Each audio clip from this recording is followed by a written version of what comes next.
Hello everyone, my name is Michelle. Welcome to my channel.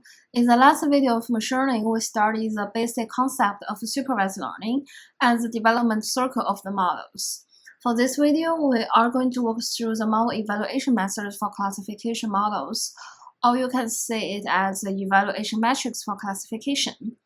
So typically in any classification task, your model can only achieve two results. One is correct in its prediction and the other is incorrect in its prediction. For example, we still bring our previous Apple example here. When we feed the data into the Apple classification model, the prediction will tell us whether it is an apple or not. If the input data is actually an apple, and the prediction result also shows it as an apple, then the model is correct in its prediction. Or, if the input data is not an apple, and the prediction result also shows it was not an apple, then the model is also correct in its prediction. Otherwise, the model was incorrect in its prediction. So even though we can manually to check the prediction result one by one, we still would like to find a more efficient way to do so. So we will need to design some metrics and let the computer help us to calculate the results. On the other hand, we need to see the result and the model performance from different perspectives. Here is where all the metrics come from.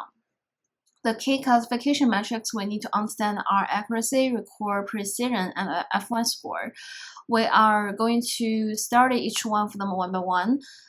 Please be careful and try to understand the logic and the relationship behind each metric, because it will answer your question that even though we already have accuracy, why we still need all the other metrics.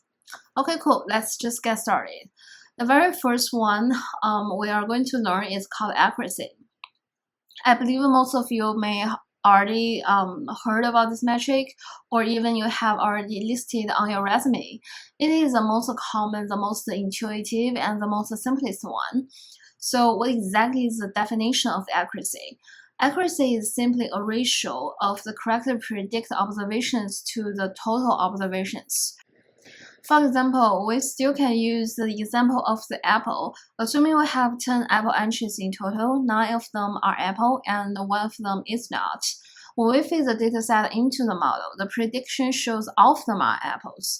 From the result, we can see that for the 9 apple data entries, the model predicts it correctly. However, for the one which is not apple, the model's prediction result is wrong. In conclusion, we have 9 correct predictions and the total number of the prediction is 10. Then when we put the numbers into the formula, we can see that the accuracy is equal to 9 over 10, which is 0.9, and we can also see it as 90%. So through the calculation process, I believe you can also feel this metric is just as we said, extremely simple and straightforward. However, why can't we use it all the time? Let's look back and talk about the apple example a little bit. So in our case, the dataset was extremely asymmetric. We have the ratio of the apple and non-apple as 9 to 1.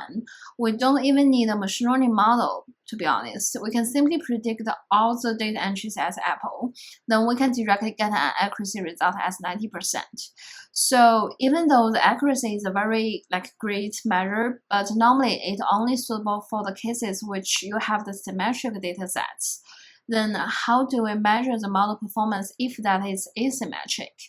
Or we want to focus on particular perspective, we will need to use the precision and recall.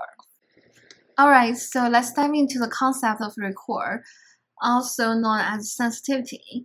Recall is a key metric we use to evaluate the effectiveness of a classification model, particularly in identifying the positive cases.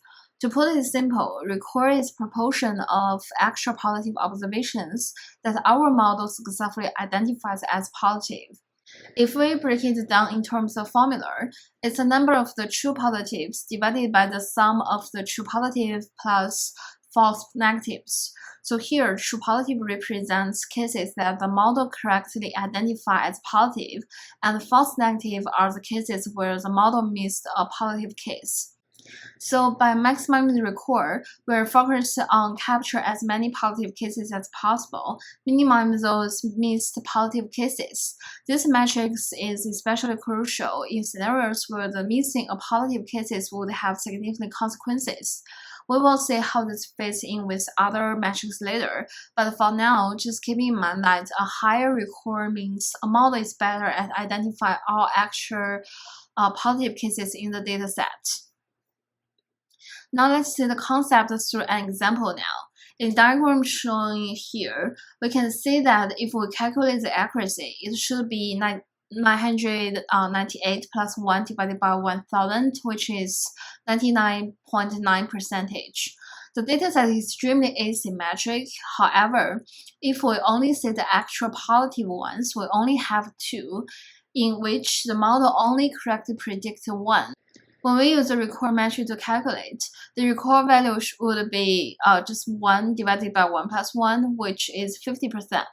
So the results show that the model can only extract positive cases with 50% ability. Now let's consider why recall is especially crucial in high-stakes situations, like detecting severe epidemics. Here, positive cases represent serious threats that we absolutely want to identify. So true positives, the instances where our model correctly flags a real positive case, are very important. If our model misses this, which we call false negatives, it means a real threat has gone undetected. This can lead to the severe consequences as it delays our ability to respond. In these scenarios, a high recall is essentially because missing even a single positive case could result in a widespread harm. So in application like this, maximizing recall helps ensure we detect as many real threats as possible, reducing the chances of a crucial case slipping through those cracks. So in conclusion, when the cost of false negatives is very high, we will use recall as our primary metric to measure the model's performance. The next one is precision. Precision is another way to see the positive observations. Recall shows from the actual perspectives, while precision shows from the prediction perspectives. Precision is the ratio of correctly predicted positive observations to the total predicted positive observations. The first part is same as recall. However, instead of the false negative observations, prediction includes the false positive into the second part, which are the observations in actual negative class, but the model predicts it as positive. The whole second part shows the number of the observations with the prediction result as positive. So this ratio is also important because it shows the ability of a classification model would only identify the relevant data points. Let's also see it from a diagram. As shown in the slide, we only have one case in the red rectangle.